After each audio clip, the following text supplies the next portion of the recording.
Aladdin.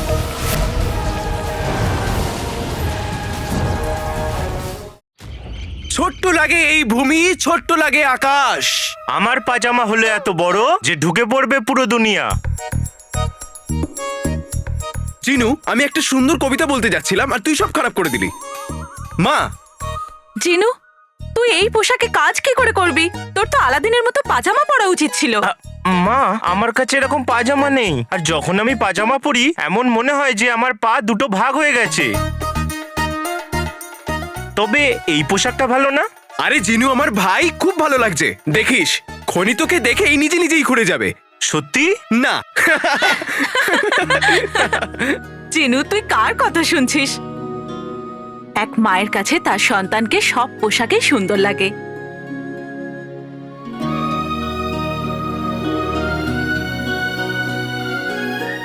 ঈশ্বর তোদের দুজনকে সব অশুভর হাত থেকে রক্ষা করুক। আর আমাকে তোমার এই বড় ছেলের থেকে। আরে মা,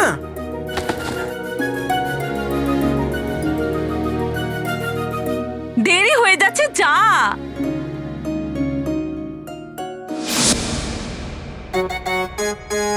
সাবাস, আরে আমার সোনার টুকরো। কত দুর্বল হয়ে গেছে আমার ছেলে। গুল্লু বাবা, এইভাবে ঘরে বসে বসে কতদিন খাবে বাবা? বাবা, কোনো তাড়া নেই। 4-5টা পরোটা আরো বানিয়ে দাও। 4-5টা? হ্যাঁ। এক্ষুনি বানিয়ে আনছি। 3, 4, 5। বাবা, আর খাবি? কোনো তাড়া নেই। খনি কি তোর বাবা গিয়ে খুঁড়বে? আমি সব জানি। ইচ্ছে করে তুই দেরি করছিস। প্রথম কথা তো এটা, তুমি পিঁপড়ের বাড়িও খুঁড়তে পারবে না, খনি কি করে খুঁড়বে? আর দ্বিতীয় কথা তো এই, আমি তেলের খনিতে কাজ করব না, করব না, করব না। ওখানে আমার এই চেহারা, এই সুন্দর মুখ পুড়ে গেলে বাবা। আরে রে রে রে রে। গুল্লু, আমার সোনা, আমার কথা শোন। তোর মা অনেক সুপারিশ করে তোকে কাজে লাগিয়েছে। দেখ, সোনার আসর ফির দিবি। তোর মা তোকে কথা দিচ্ছে, তোকে ওখানে গরিব মজদুরের মতো কাজ করতে হবে না। সোনার আসার ফির দিব্যি মা, কিছু না কিছু তো কাজ করতে হবে। আমি তোমার মতো অলস হয়ে থাকবো? খুব ভালো আমার ছেলে। মা দেরি হয়ে যাচ্ছে, ফিরতে সন্ধে হবে। আরে চল চল।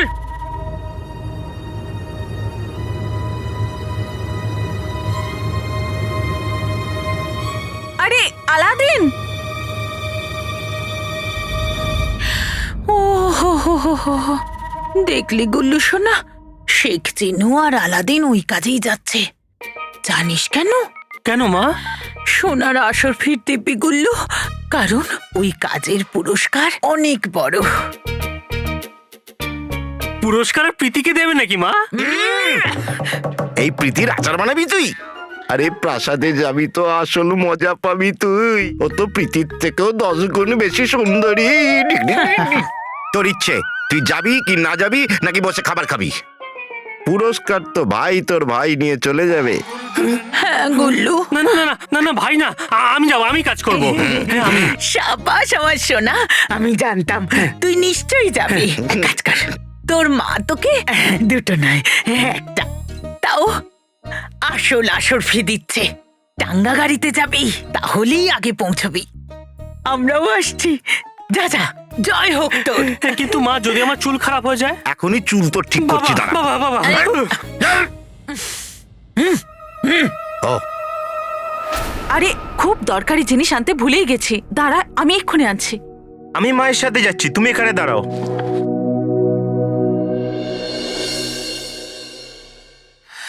সোনার আসর ফির দিব্যি মিয়া। আমার চোখে তো ফারাসের রানীর মুকুটটা ভাসছে। বেগম একটু সামলে, এমন না হয়ে যায় যে হীরের সঙ্গে তোমার চোখ দুটোও খুলে পড়ে যায়। আমি জানি কাকি, আমি তোমাদের জন্য ফরাসের রানীর মুকুট আনিনি। কারণ কারণ ওখানে অনেক বিপদ ছিল, ভয়ঙ্কর সেপাইরা ছিল। ওদের থেকে বেঁচে বেরোনোটাই আমার কাছে অনেক বড় ব্যাপার ছিল। হো হো হো হো, তাই নাকি? তোর লাগেনি তো শোনা? সোনার আসর ফির দিব্যি আলাদিন, তুই অনেক কষ্টে বেঁচেছিস। এটা তো খুব খারাপ হলো, কিন্তু তুই তো বেঁচে গেলি, কিন্তু তোর মাকে কে বাঁচাবে? তুই ভাব আলাদিন, ওই খনিতে তুই পরিশ্রম করছিস, কষ্ট করছিস, আর এখানে রুকসার বাড়িতে একা, আর তার উপর নাজনীনের ছায়া। কি মায়া! আলাদিন, তোর মায়ের গলা টিপে ধরলে এমনটা যেন না হয় যে তোর মায়ের দমই বন্ধ হয়ে যায়।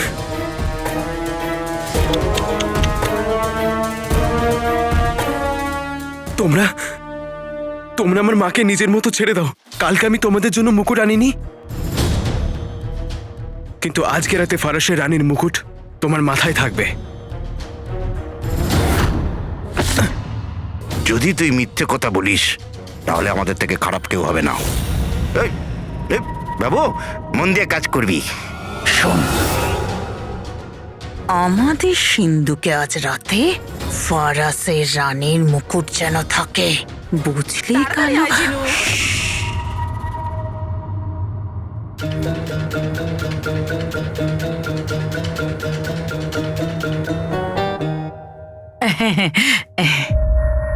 কি হয়েছে? হয়েছে কি আর হবে রুকসার, আসলে আমি জানতে পারলাম যে আলাদিন একটা ভালো কাজের জন্য যাচ্ছে, তাই আশীর্বাদ দিতে এসেছি। খোদা করুক তোর আলাদিন মাথায় যেন জয়ের মুকুট পরে আসে। হ্যাঁ হ্যাঁ হ্যাঁ, চলো, আরো অনেক কাজ আছে।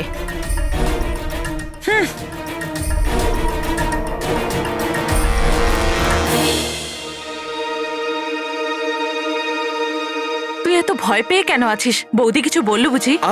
না মা, ব্যাপারটা হচ্ছে দেরি হয়ে যাচ্ছে, তাই জন্যে। তোদের দুজনের নজর কাটিয়ে দি, তারপর যাস। ঠিক আছে। আমারও।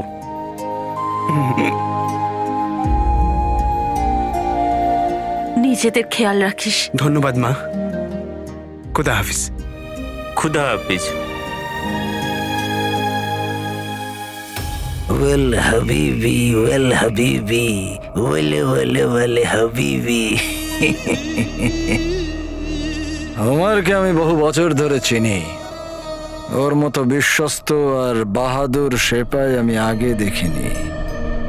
ওই কালো চোরকে আমার পায়ের তলায় এনে রাখবে ও।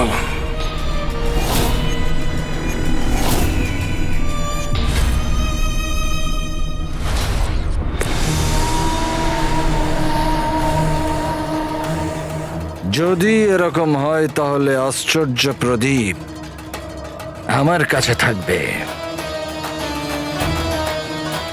ওই আশ্চর্য প্রদীপ আমি হাতে পেলেই পুরো দুনিয়াতে জাফরের রাজত্ব হবে। তখন খোদাও আমি হব, আর শয়তানও। অবশ্যই হুজুর, সত্যিই আপনাকে কেউ আটকাতে পারবে না। এখন আমি যখন আমার ভাগ্যে এটা লিখে দিয়েছি তখন সেটা হবেই। তারপর কালো চোরও আমার কাছে বন্দী থাকবে। এবার শুধু প্রিয় রাজকুমারীকে তার জায়গাটা বোঝাতে হবে। ও এই কথাটা তো বুঝুক যে গোফর সঙ্গে টক্কর নেবার পরিণতি কি হয়। হুজুর, রাজকুমারী তো আপনাকে দেখে পাগল হয়ে যাবে। আপনি ওনার জন্যই তৈরি হচ্ছেন। না মূর্খ, আমি আমার সব থেকে প্রিয় খেলাটার জন্য তৈরি হচ্ছি। মৃত্যুর খেলা। হুজুর, রাজকুমারী তেলের খনির দিকে যাবার জন্য প্রস্তুত। উনি আপনার জন্য অপেক্ষা করছেন। খুব ভালো। টাকলা, তুমি জানো তো কি করতে হবে? আগে হুজুর, সব কিছু তৈরি আছে। রাজকুমারীর বাগদাদকে নিয়ে দেখাই স্বপ্ন আজ প্রথম দিনেই ভেঙে যাবে।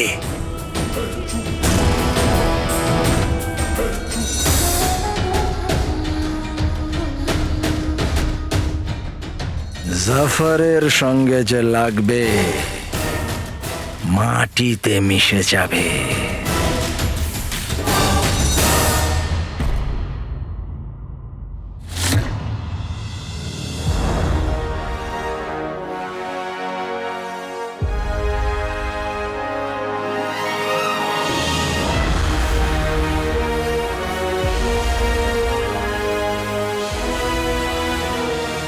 আকা, আমি ভাবিনি যে এই কাজের জন্য এত লোক রাজি হয়ে যাবে।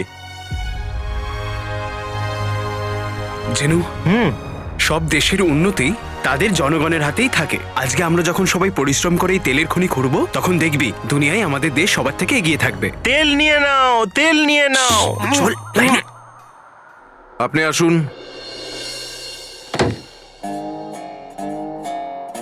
নাম? হ্যাঁ বলুন। নাম? আলাদিন। নাম তো শুনেছেন নিশ্চয়ই। আলাদিন না, আমি তো শুনিনি। এখন শুনলেন যে? আর আমি জিনু, এর ভাই। ও বলতে চাইছি শেখ জিনু। হ্যাঁ হ্যাঁ।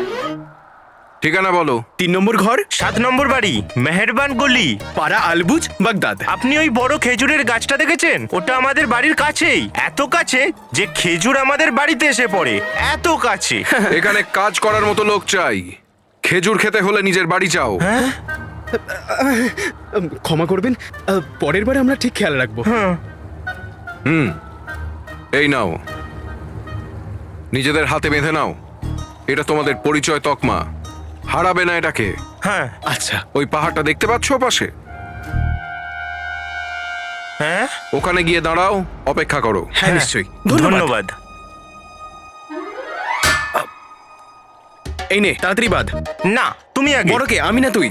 তুমি তো বাঁধবে কে? ঠিক আছে। এই নে, তাড়াতাড়ি তাড়াতাড়ি।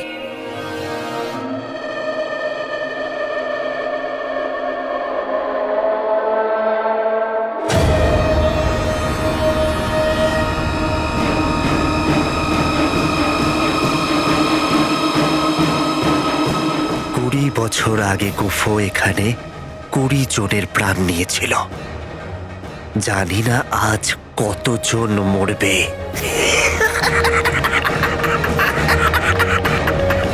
আকা, আকা, আকা, কি ভাবছো? ওই পাহাড়ের উচ্চতা মাপছো? না জিনু, এটাই ভাবছিলাম যে এই কাজটা যতই কঠিন হোক না কেন, আমাকে আমার বাবার সত্যিটা জানতেই হবে। তখনই মা শান্তি পাবে। তাহলে এতে তো ভাবার কি আছে? তোমার ভাই জিনু তোমার সাথে আসে, তুমি যা চাইবে আমরা একসঙ্গে সেটা করব। খবরদার!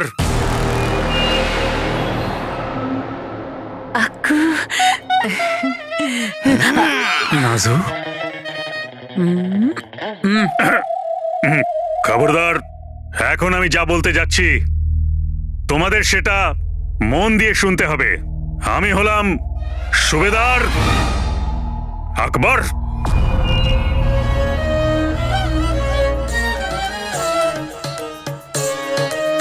কে আমি? সুবেদার আকবর। আজ থেকে 20 বছর আগে এখানে খনি খোঁড়ার চেষ্টা করা হচ্ছিল। প্রকৃতি তখন এখানে তার রাগ দেখিয়েছিল।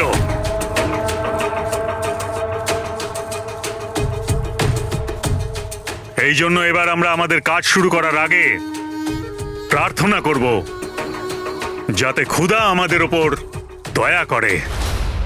প্রথম প্রার্থনা করার জন্য উপস্থিত হচ্ছেন স্বয়ং রাজকুমারী ইয়াসমিন।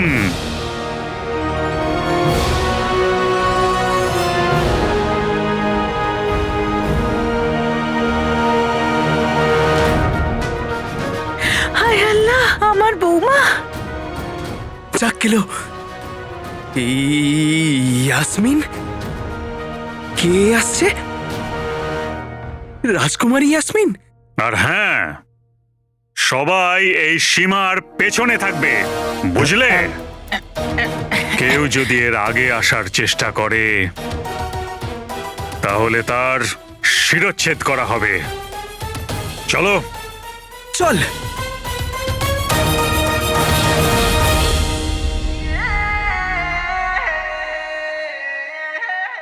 হ্যাঁ হ্যাঁ, আমার কাঁধের ওপরেই উঠে পড়ো। হ্যাঁ, এই চত্বর দেখবি চিনু, এইবার আমি রাজকুমারীকে সামনে থেকে ঠিক দেখবো। আরে বাহ, কারুর প্রাণে তো প্রাণ এসে গেছে।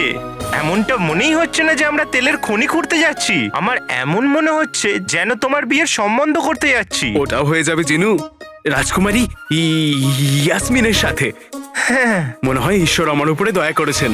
তুই জানিস, মহামান্য বাদশার সাথে দেখা করবার যে স্বপ্ন আমি এতক্ষণ দূরে ভাবছিলাম, রাজকুমারী আসতেই খুব কাছে মনে হচ্ছে।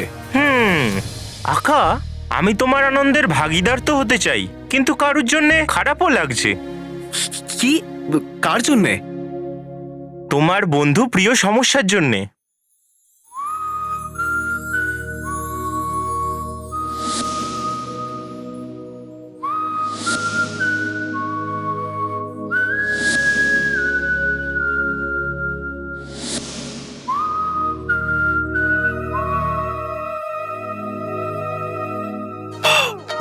নকল চোর? হ্যাঁ, তোমার নকল চোর। আমার নকল চোর কি জিনু? ভালো বন্ধু ব্যাস। কিন্তু রাজকুমারী, রাজকুমারী তো আমার জীবন, যাকে নিয়ে আমি আমার সব স্বপ্ন দেখেছি। স্বপ্ন তো ছিল আকা, কিন্তু সত্যি হলে এটাই যে প্রিয় সমস্যার মনের মধ্যে তোমার জন্য আবেগ আছে। যাই হোক, ওই বেচারি আর কি করে জানবে, উনি যার স্বপ্নে হারিয়ে গেছেন সে রাজকুমারী ইয়াসমিনের স্বপ্নে হারিয়ে গেছে।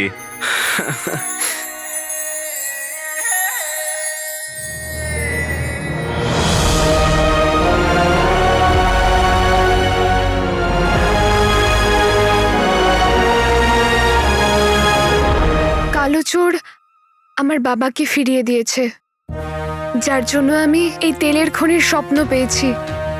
ও আমাকে পথ দেখিয়েছে প্রীতি, আমার বাবার স্বপ্নের দিকে চলার পথ, বাগদাদের ভাগ্য বদলে দেওয়ার পথ। আচ্ছা, ওই খনি খুললে পরে কালো চোরকেই পাওয়া যাবে না তো?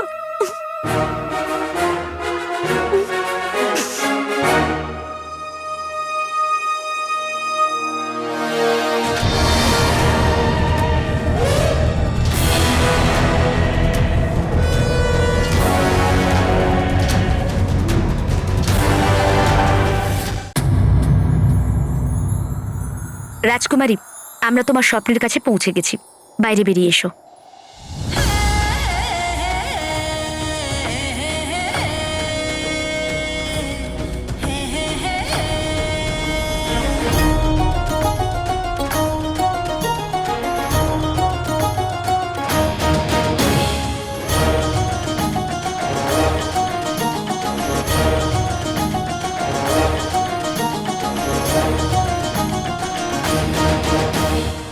এই দেখ প্রীতি,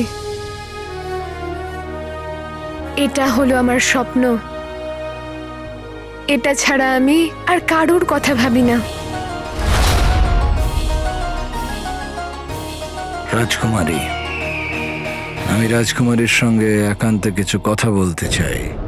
আগে সত্যি রাজকুমারী, আপনার এই আবেগ প্রশংসার যোগ্য। ধন্যবাদ।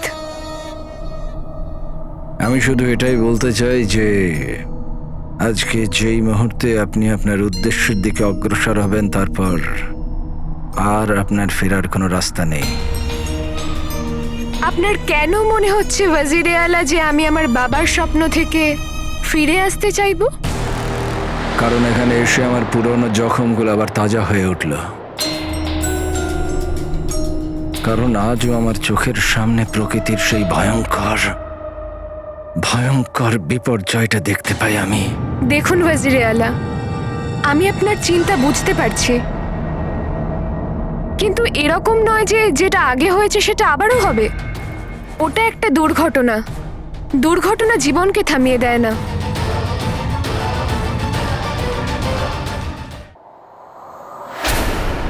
আমি আপনাকে সম্মান করি ওয়াজিরে আলা, কিন্তু আমি আমার দেশের জনগণের ভালোও করতে চাই।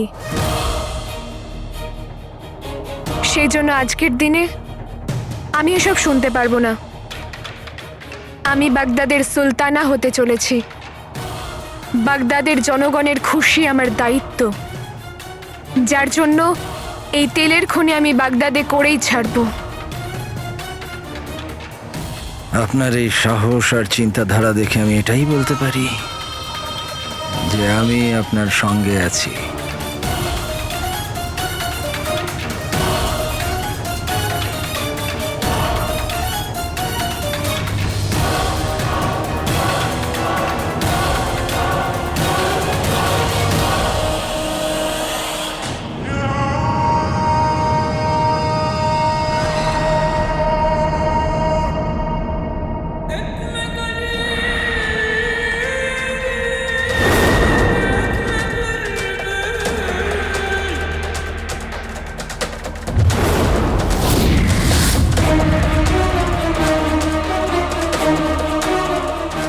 মনে হচ্ছে রাজকুমারী এখনো মানেননি। এখন এই পাথর দিয়ে খনি তো নয়, এদের সকলের কবর নিশ্চয় করা হবে। আপনার এই জে দিয়ে আমাকে বাগদাদের সিংহাসনে বসাবে রাজকুমারী। এবার আপনি নিজের চোখে জনসাধারণের ভয়ঙ্কর মৃত্যুর উৎসব দেখবেন। আপনার আত্মা এমন ভাবে কেঁপে উঠবে যে আজকের পরে আপনি বাগদাদের সুলতানা হওয়ার স্বপ্ন দেখবেন না।